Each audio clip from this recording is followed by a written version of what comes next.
हम दिवाली भी मनाई तो कैसे मनाई यार? का है? हम दिवाली भी मनाई तो कैसे मनाई? का भाई? जब हमार पटाखे ही हमसे नाराज हो गए भैया। आई हो दादा ई का कहत रो ब्यास। दशहरे से हमके बोलावतिया, घर आइब तू कहिया बोलावतिया। ए भाई दशहरे से हमके बोलावतिया, घर आइब तू कहिया बोलावतिया। मननी न बहे बिया खिसिया, खिसे उ घरवा में घुसल बिया।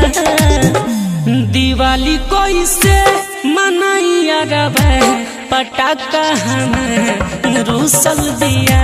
दिवाली कैसे मनाइया रबे पटाखा हमें रूसल दिया।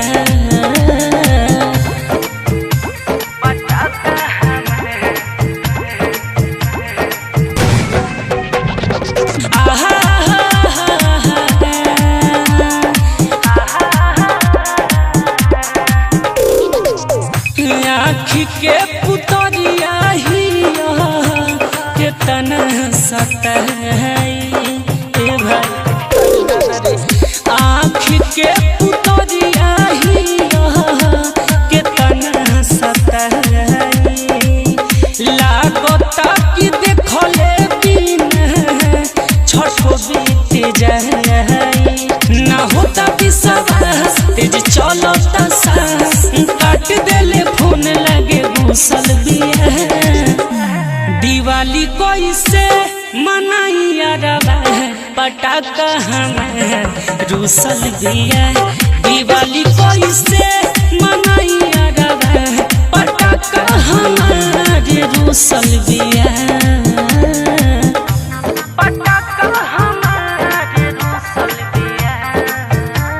म्यूजिक करण कश्यप।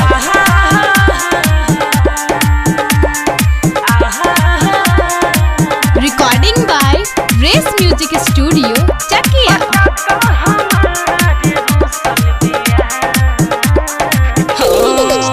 सबके तो दिन आज लगे रंगीन हो। सबके तो दिन आज लगे रंगीन हो। होता बेचैनी हमारा आज के दिन हो। राइटर रहन करनी कश्यप राजमन से खाली रूसल बिया। दिवाली कैसे मनाइया रबा पटाखा हमें रूसल बिया। दिवाली कैसे मनाइया रबा जनुआ हमारे रूसल बिया।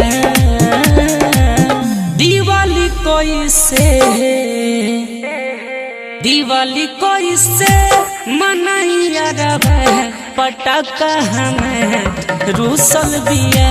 दिवाली को चिल्ला मनाइया रबा पटाखा हमें रूसल बिया। रिकॉर्डिंग बाय रेस म्यूजिक स्टूडियो चकिया।